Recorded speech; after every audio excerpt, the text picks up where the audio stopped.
예, 새누리당 대구 북구갑 권한희 의원입니다. 우리 후보자님은 이번 청문회를 통과하면 좀 더 검증된 사장으로서의 역할을 할 수 있을 것 같은데요. 후보자께서는 전임의 김인규 또 기라령 조대현 사장들과 같은 내부 출신으로 성진한 케이스입니다. 맞죠? 예, 그렇습니다. 예. 저도 대기업에 있었기 때문에 내부 성진의 장단점을 알고 있습니다. 근데 우리 지금 KBS 직원들의 경우에는 후보자가 사장이 된다면 아마 인사 부분에 있어서 상당히 관심을 많이 갖고 있을 거라고 생각합니다.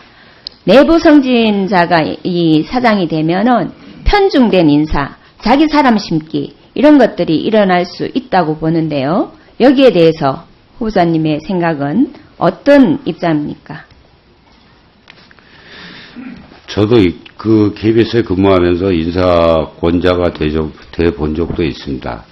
인사가 끝나면 항상 말이 나왔지만 저 개인적으로는 KBS 조직에서 가장 필요한 인물이 그 자리에 맞는 게 조직을 위해서 가장 바람직하다고 보고 있고 그런 사람을 될 수 있으면 그런 직책을 맡기도록 노력을 해왔습니다. 근데 그 인사가 끝난 다음에는 항상 말이 많고 그게 진짜로 그 사람의 능력을 발휘하는 사람이더라도 내부적으로는 서로 지시가 있고 말이 나오게 돼 있습니다. 네, 조금 간단하게 해주시고요. 노조 신임 투표에서 84.4% 불신임을 받아 해임됐다. 이 부분에 대해서 사실관계 여기 말씀을 하셨는데 어쨌든 아까 한번 대답을 하셨습니다. 그 부분에 대해서.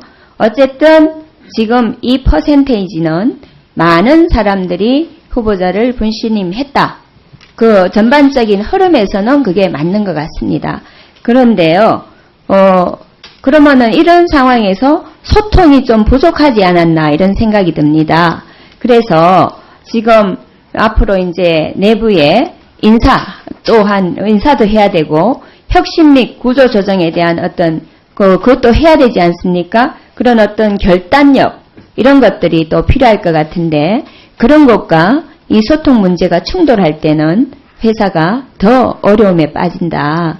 그래서 좀 대통합의 리더십을 좀 발휘해달라 이런 부탁을 좀 드리겠는데요. 후보자님 간단하게 대답해 주십시오. 글쎄 그 불신 투표할 때 제가 그 후배들하고 소통이 부족했다는 부분이 있다라는 거는 제가 인정을 하겠습니다. 인정을 하는데 앞으로 사장으로서 어떻게 할 거냐라고 물으신다면 저도 뭐 그 이후에 여러 가지 경험을 했고 또 다 우리 직원들의 생각도 많이 알게 됐고 그래서 앞으로는 저도 이렇게 나와서 KBS를 바라본 시간도 있었습니다.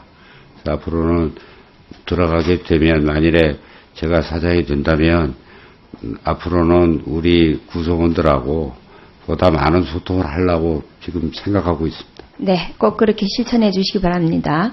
수신료 한번 살펴보겠습니다.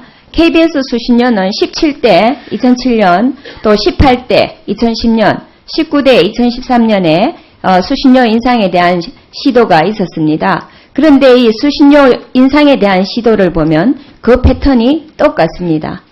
국회가 끝나기 2년 전에 수신료에 대한 부분이 상정이 되고 법안 소위에서 조금 다루다가 국회가 끝나면 폐기가 되고 똑같은 과정을 지금 이렇게 반복을 하고 있습니다.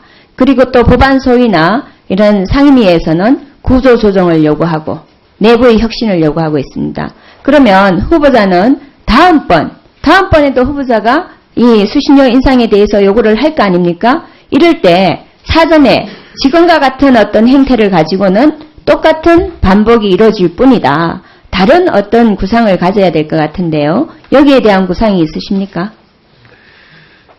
사실은 수신료 문제에 대해서는 뭐 저도 그 수신료를 직접 그 인상을 앞에서 진두지휘도 해봤습니다만은 사실은 지금 현재 저희 정치 지역에서 굉장히 어렵다고 생각을 하고 있습니다. 다만 지금 아마 이 위원회의 법안심사 소위에도 아마 수신료가 올라가 있는 거로 제가 알고 있습니다. 제가 사장 후보로서 의원님들께 진짜 부탁드리는 거는 앞으로 10년 후를 생각하셔서 수신료 문제를 좀 접근해 주십사 하는 부탁입니다.